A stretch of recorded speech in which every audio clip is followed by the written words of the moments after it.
Teleamazonas presenta 24 horas con Diana León. Aquí empezamos, amigos. El juez de Yaguachi, John Rodríguez, revocó esta tarde la medida cautelar que ordenaba la posesión inmediata de Raúl González como superintendente de bancos.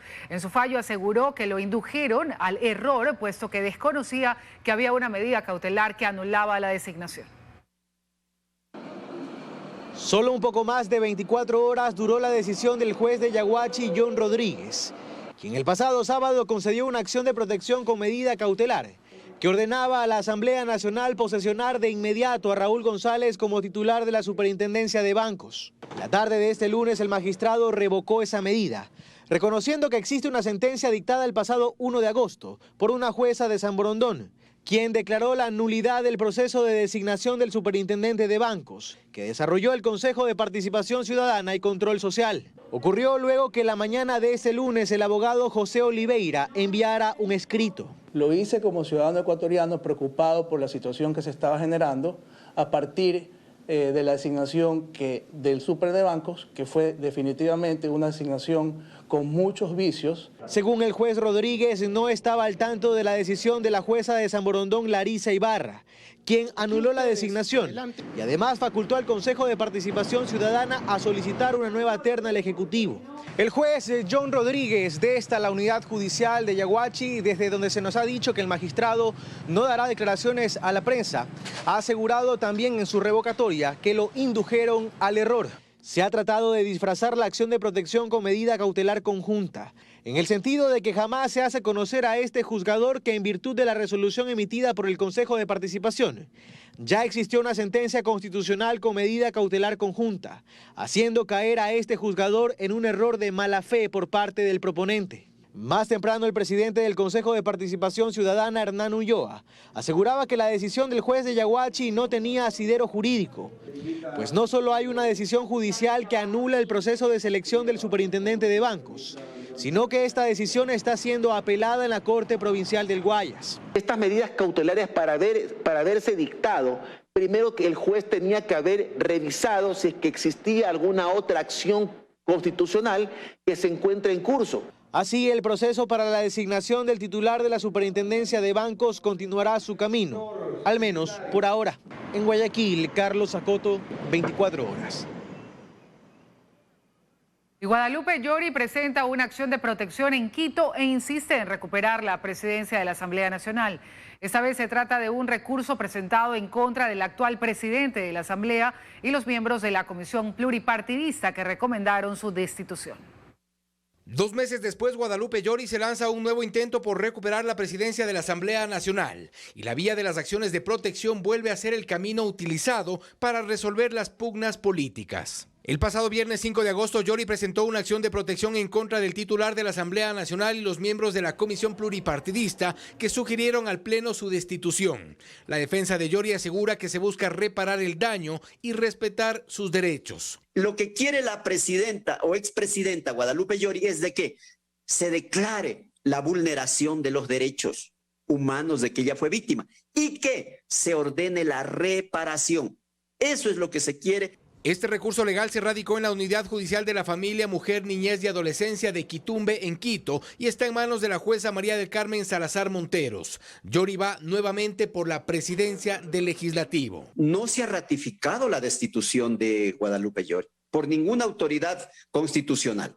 Lo único que hicieron fue el Pleno destituirla, pero no ratificar por ninguna institución constitucional, por ningún juez constitucional. Desde la Asamblea ya hay reacciones de rechazo a esta pretensión. El propio asambleísta Esteban Torres, quien sustanció la denuncia en contra de la expresidenta del Legislativo, se pregunta hasta cuándo. Lo cierto es que hay recursos que permite la ley, pero no es menos cierto que son los políticos quienes han abusado de las garantías en Ecuador. Así lo comenta este constitucionalista. Están generando bastante molestia en la ciudadanía, sobre todo porque los actores políticos lo que pretenden parece ser que pretenden aferrarse a los cargos, aferrarse al poder y más allá de los beneficios de los derechos de las personas. Al final, se le dará trámite al pedido de Guadalupe Llori y el desenlace aún es incierto. Que Llori regrese al Legislativo, todo es posible. En Quito, Fausto Yepes, 24 horas. El abuso de las medidas cautelares a través de acciones de protección sumerge al país en la inseguridad jurídica. Analistas creen que los jueces que dan paso a estos recursos son los responsables del caos institucional que está viviendo el país. La permanencia en el cargo o la salida del mismo. Las medidas cautelares y acción de protección en Ecuador alcanzan para todo. Se las ha usado en el Consejo de Participación Ciudadana, Asamblea Nacional, recientemente en la Superintendencia de Bancos y hasta en la Corte Nacional de Justicia. Pero ¿hasta dónde podrían llegar estas supermedidas? Cualquier cargo está a disposición de un plumazo de cualquier juez o jueza de cualquier unidad judicial ante el pedido de cualquier ciudadano que diga que siente que se han vulnerado sus derechos. Para este constitucionalista, tal como vamos, sí. Esa es la manipulación institucional que se vive en el país. Esto da lugar o es producto del abuso por parte de quienes, a sabiendas de lo que van a generar dentro del sistema, utilizan las garantías con esta mala fe, trastornando el fin para el cual fueron creadas realmente en la Constitución. De llevarlo a que con ley o sin ley, ¿verdad?, las cosas se dan mal en el Ecuador. Ninguna se la respeta, no importa cuánto reformemos las cosas. Pero el problema no es la ausencia de norma, pues aseguran que la Corte Constitucional ha establecido jurisprudencia suficiente para que los jueces no hagan lo que no deben.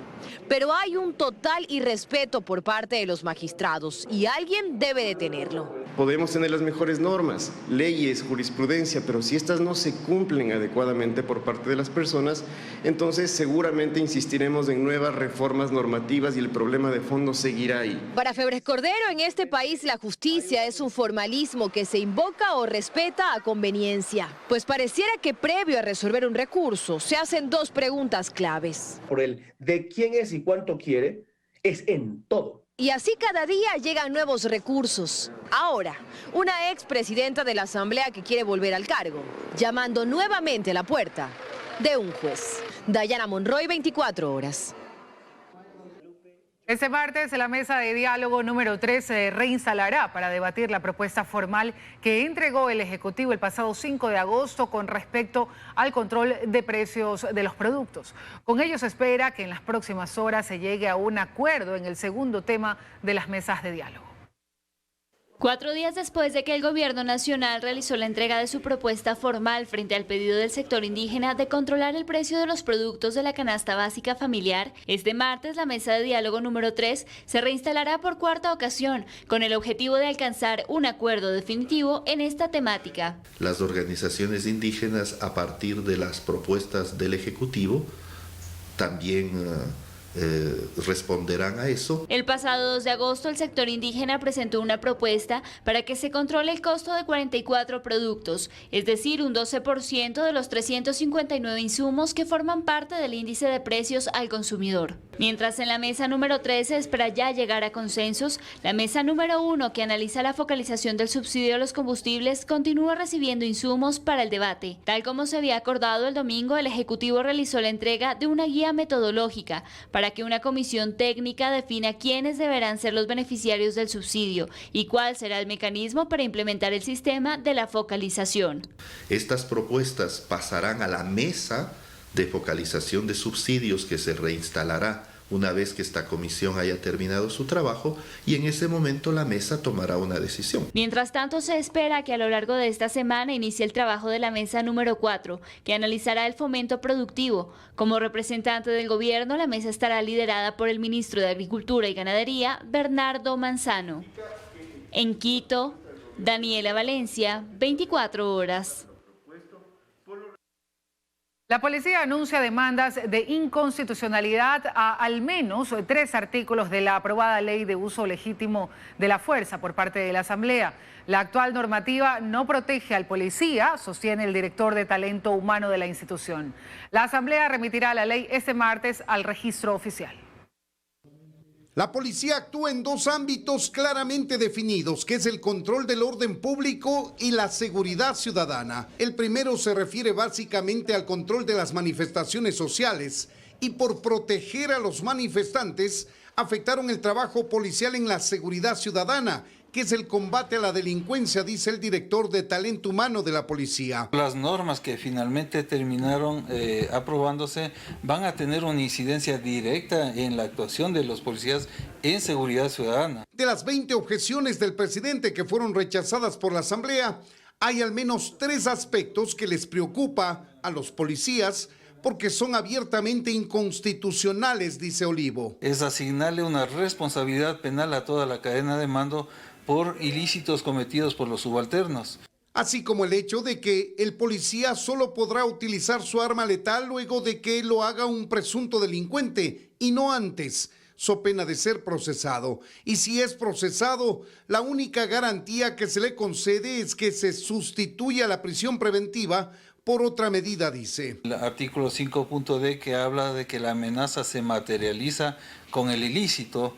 Esto quiere decir que el disparador que nos permitía como policías hacer uso de la fuerza, sea letal o no letal, tenga necesidad de materializarse con el ilícito, es decir, que dispare primero o que cometan un ilícito primero. Se buscará mediante reglamento aclarar algunos aspectos que la ley no es precisa. Por ejemplo, el hecho de que los policías no podrán hacer uso de su arma letal en una manifestación, aun cuando exista un grupo de violentos que puede atentar contra la vida de otros manifestantes y de los miembros de la fuerza pública. De una protesta social pacífica, cuando se torna violenta y cuando tú puedes como Policía Nacional actuar o ejercer la fuerza de acuerdo a los niveles establecidos.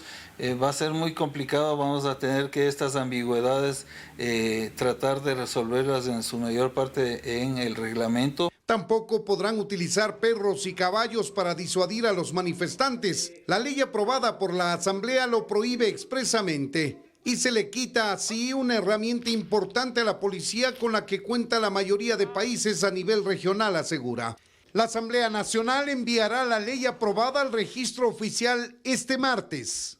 En Quito, Freddy Paredes, 24 horas. Funcionarios de gobierno, un asambleísta oficialista y ex colaboradores cercanos al presidente Lasso habrían mantenido conversaciones con procesados por asociación ilícita en el caso Danubio, en el que se investiga la venta de cargos públicos. El portal web Primicias tuvo acceso a más detalles de la investigación. 3 semanas han pasado desde los allanamientos que realizó la Fiscalía en el denominado caso Danubio y que dejó 8 personas detenidas.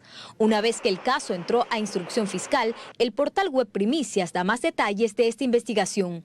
Se revisaron más de 30 carpetas en las que la Fiscalía, con documentos, declaraciones, transcripciones telefónicas y otros respaldos, demuestra que hubo asociación ilícita para, a cambio de dinero, obtener cargos dentro de instituciones públicas. De los 17 allanamientos realizados, uno fue en la casa de Juan José Pons, amigo de la infancia del presidente Lasso y hasta hace 2 meses atrás su asesor ad honorem. Pons no fue incluido en el caso, pero según los expedientes de la Fiscalía, los procesados lo mencionan varias veces a él y a su hijo Juan José Pons Cruz en las llamadas telefónicas. 21 de marzo de 2022, una llamada entre Richard García y Juan José, según la Fiscalía. Pons le habría dicho a García que había que tener paciencia porque si la Asamblea Nacional negaba el proyecto de ley de inversiones, el presidente Lasso disolvería el legislativo a través de una muerte cruzada.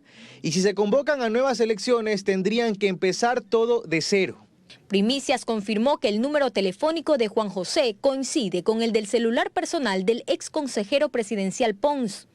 Y hay más nombres y coincidencias. En los expedientes de la Fiscalía aparecen también Guido Chiriboga, asambleísta y presidente del movimiento oficialista, Iván Correa, secretario de la presidencia, y Danilo Carrera, cuñado del presidente Lasso.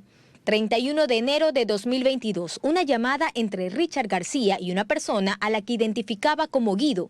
Según la transcripción, Guido le dijo a García que se había reunido con Juan José Pons. El número de Guido es el mismo del dirigente de Creo, Guido Chiriboga. Richard García es uno de los procesados. En redes sociales hay una sola mención cuando en marzo de 2021 García y Juan José Pons participaron de una Brigada América durante la campaña. Este noticiero se contactó al inicio de la investigación con Pons y él aseguró que no se pronunciará más al respecto hasta no conocer detalles del caso, mientras que Guido Chiriboga no nos responde los mensajes. Según la Fiscalía, los procesados querían poner en el cargo de subdirector general de operaciones de la aduana a Sergio Peña, también investigado, y para conseguirlo iban a pagar $3 millones. El dinero iba a ser pagado por importadores a cambio de favores una vez que Peña se posesionara en el cargo. Joana Ramos, 24 horas. Uno que falleció este lunes padecía de una patología preexistente que le ocasionó la muerte. En el país se han detectado 10 casos de esta enfermedad, los 3 últimos en Azuay, Los Ríos y Santa Elena. En Ecuador se registró este lunes el primer deceso de un paciente diagnosticado con viruela del mono, aunque según precisó en rueda de prensa el subsecretario nacional de Vigilancia de la Salud Pública, Francisco Pérez, no fue esa la razón de su muerte. La persona tenía una enfermedad preexistente que estaba ya agravada y con esta condición grave fue que se dio el contagio. No fallece por viruela del mono, sino fallece con viruela del mono. Pérez detalló que hasta el momento en el país se han registrado 10 casos de viruela del mono, incluyendo al paciente recientemente fallecido. 4 de los contagios ya terminaron el periodo de confinamiento, que es de 21 días, mientras que 5 permanecen aislados en su domicilio y bajo vigilancia. Ahora mismo estamos haciendo el levantamiento de la información epidemiológica para poder determinar si existe o no algún tipo de relación entre los casos. Si no existiese relación, nosotros podríamos definir que ya existe un contagio comunitario. Además, se ha levantado el respectivo cerco epidemiológico con los contactos más cercanos de cada paciente. Los 3 más recientes corresponden a personas de entre 20 y 49 años que están en las provincias de Santa Elena, Los Ríos y Azuay. La mayoría de sus molestias ha sido dolor general, malestar general, alza térmica y también comezón producto de las lesiones. No hemos necesitado que el paciente se hospitalice. Ante la pregunta de si existe o no un grupo poblacional que sea más vulnerable, el funcionario respondió que el 90% de los pacientes son personas de sexo masculino. En la gran mayoría de los casos se da por contacto físico. Sin embargo, también han existido evidencia de que se da por el contacto con superficies infectadas. El ministerio hace un llamado a la ciudadanía a mantener las medidas de bioseguridad, especialmente la higiene de manos con agua y jabón o con alcohol en gel. En caso de presentar sintomatología, aislarse y usar mascarilla. Luisa María Heredia, 24 horas.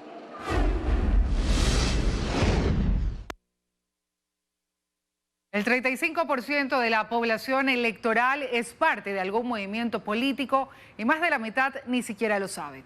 Expertos sostienen que se deben modificar las reglas para conformar organizaciones políticas, así como también creen necesaria una investigación de fiscalía sobre este tema que se convierte en un delito. El problema no es nuevo. Ya en 2012 se desató un escándalo electoral cuando miles de ecuatorianos aparecían como adherentes o afiliados a partidos políticos sin haberlo consentido. Supuestamente sus firmas constaban en los formularios. ¿Qué hace el Consejo Electoral para que estas cosas no sucedan? Debería haber una forma de cómo averiguar si una persona está afiliada o no, como lo tuvieron en el año 2012. Y que a propósito del escándalo de ese entonces, pues efectivamente lo cerraron de manera definitiva.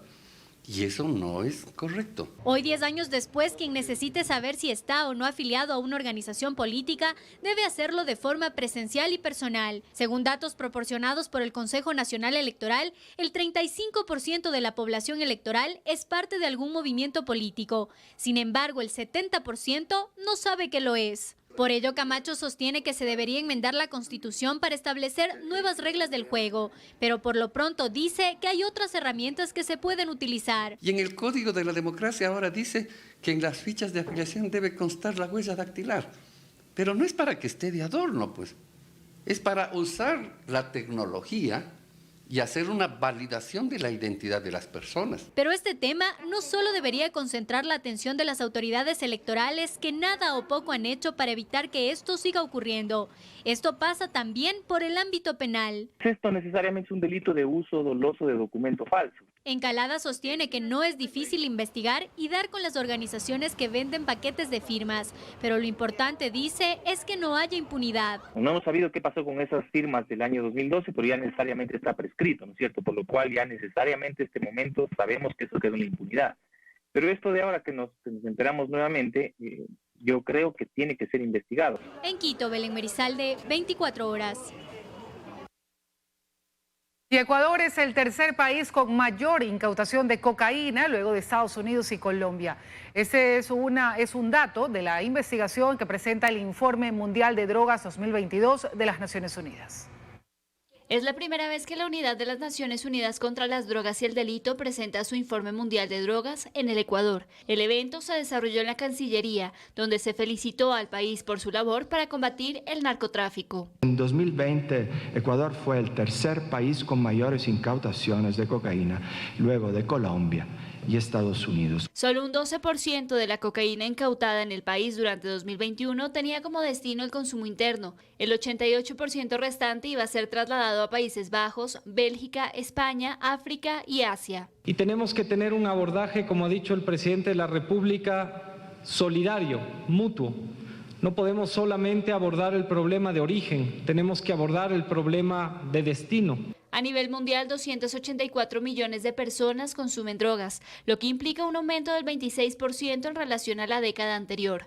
Se estima que dentro de este rango etario, por lo menos el 5,5% de la población ha consumido este tipo de sustancias por lo menos una vez en la vida. Que el 14% de los consumidores en el mundo de drogas tienen trastorno por dependencia. El informe establece que aunque la superficie mundial para producción de cocaína se mantiene, la eficacia en la producción se ha incrementado considerablemente, pues en 2021 se procesaron cerca de 2.000 toneladas. El 90% de las incautaciones a nivel mundial se ha realizado en rutas marítimas y en contenedores. En Quito, Daniela Valencia, 24 horas. El Contralor y Secretario Administrativo de la Presidencia comparecieron este lunes en la Comisión de Participación Ciudadana de la Asamblea. Fueron convocados para entregar información de las funciones que cumplen los secretarios ad honorem, cuya actividad ha sido cuestionada en los últimos días. ¿Cuáles son las funciones? ¿Quiénes los controlan? ¿Tienen acceso o no a bienes y recursos públicos? Son las interrogantes que los asambleístas de la Comisión de Participación Ciudadana de la Asamblea plantearon al Contralor Subrogante y al Secretario General Administrativo sobre los secretarios ad honorem que asesoran al presidente Guillermo Lasso. No por el hecho de supuestamente no cobrar sueldos, porque también hay consejeros presidenciales que cobran sueldo, no tienen por qué no rendirle cuentas al país. Aquí todos quienes tenemos un cargo público tenemos que rendirle cuentas al país. La respuesta a una parte de estas inquietudes las dio José Yunes, secretario administrativo. Explicó que ellos existen porque el presidente los solicitó y que al no estar en relación de dependencia no están bajo su control. Por cuanto este tipo de nombramientos no forman parte de la estructura orgánica de la presidencia de la República, no perciben una remuneración, han sido nombrados para que asesoren directamente al presidente en materia específica, es decir, sus actividades son de asesoría únicamente. Y es que los secretarios ad honorem tampoco están bajo el control de la Contraloría General del Estado, pues la norma no lo prevé. Así lo explicó su titular ante la mesa legislativa. Hemos visto la necesidad de elevar una consulta al procurador. ¿Cuáles son los requisitos y la presentación de qué documentación tendría que presentarse previo a su posesión? Son considerados funcionarios públicos porque están dentro de la función pública. Entonces, señor Contralor, usted tiene esta norma para poder revisarlos porque ellos están cumpliendo una función pública. Durante su comparecencia, los funcionarios aclararon que el decreto ejecutivo que emitió el presidente de la República, Guillermo Lasso, el pasado viernes, elimina la figura de secretario ad honorem para ese caso en particular, pues en el gobierno aún existen 3 personas más que son secretarios bajo esa designación. En el decreto ejecutivo 524, el jefe de Estado eliminó el término ad honorem. Producto de ello, a partir de esta fecha, es decir, el 5 de agosto, la persona designada deberá realizar todos los trámites administrativos que se requieran para perfeccionar su incorporación como servidor público en calidad de consejero de gobierno. En Quito, Karen Aro Ruiz, 24 horas. Y el Contralor Subrogante Carlos Riofrío aseguró que el informe con indicios de responsabilidad penal en contra de 3 generales de la policía por incremento no justificado de su patrimonio ya está en manos de la Fiscalía para que inicie una investigación. El día jueves esos informes estuvieron aprobados, se realizó ya el trámite respectivo y el día de hoy, en horas de la mañana, se entregó ya a la Fiscalía General para el trámite correspondiente. Eso es lo que le quiero informar. Dar los nombres, no podría yo dar los nombres porque es un indicio de responsabilidad penal que entra en un proceso ya en la Fiscalía y son ellos los que finalmente, después de la evaluación del análisis o el trabajo que lo realicen, podrán determinar exactamente quiénes sí se confirma esa responsabilidad. Seguimos, amigos. Este lunes arrancó el plan piloto de externalización de farmacias en el IES. En el Hospital Teodoro Maldonado Carbo de Guayaquil se realizó una primera práctica de lo que será la implementación de este sistema. La entidad tiene previsto invertir 322 millones de dólares hasta el 2023. Son jubilados, pensionistas y afiliados al Seguro Social. La mañana de este lunes acudieron a la farmacia de consulta externa del Hospital Teodoro Maldonado Carbo de Guayaquil a retirar sus medicinas. Pero una vez más les dijeron que no había. Solo el ácido fólico dice que hay, no hay más. Ya llevo como 4 meses que los medicamentos tengo que estar comprando en farmacias privadas. Con las manos vacías salió Nelly, quien tiene diabetes. Me tienen que dar insulina, lo sé porque soy diabética y no hay nada.